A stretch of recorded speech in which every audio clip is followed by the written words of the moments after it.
ramdam kita. I've been there. Natural lang yan, normal.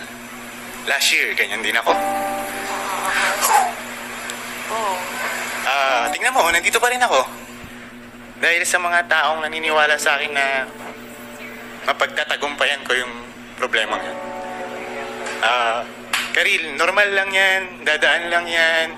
Kung may galit ka, kung gusto mong isigaw, isigaw mo, sasabayan kita. Ayun, nandito ako. Kung may gusto ka pang sabihin, handa akong makinig. Kasi alam kong proseso yan, matagal yan. Kaya sabayan natin. Sasabay ako sa agos ng problema mo hanggang sa sabay tayong ngingitin.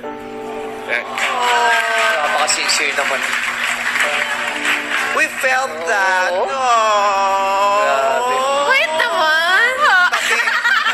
Kaya ako rin naman nalulungkot din. Oo, grabe. Bro, we Sasabayan felt kita. that. Sumigaw Sabay tayo. tayong ngingiti. Sa boses niya, nagbe-break. Narinig ang boses mo, tapos teary-eyed ka, tapos sinabi mo, lalo na doon sa part na, I've been there. Would you be willing to share? Or sa ibang episode na lang? Kaibigan mo ba ex mo? Nawasak ka din. Wasak po. Wasak na wasak. Paano ka nawasak? Yung ganong levels It's okay, no din. pressure. Kala ko kasi, yun na eh. Alam mo yun. Akala mo, Were you engaged? planning na, ready na yung...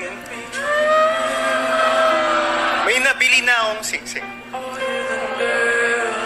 Tapos, all throughout pala, meron palang iba. Pero, nung last year talaga parang, yun yung laking salamat ko kasi nandyan sila. Kasi kung wala sila, hindi ko na din talaga alam. Matagal ba kayo? Matagal na kami magkakilala, pero officially, 2 years.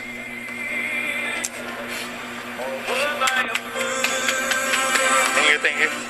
Kaya nauunawaan mo yung kwento ni Marian. Yeah. Okay.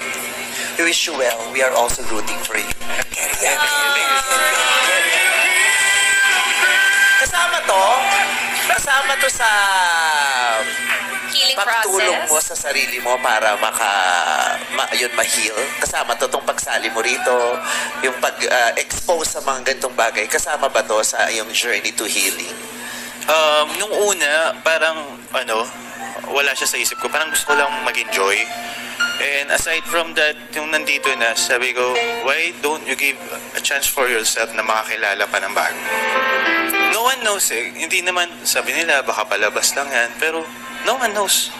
Baka biglang may flip bigla si God sa istorya natin. May plot twist. Hindi mo inasa. Pero ang ganda na sinabi niya ha.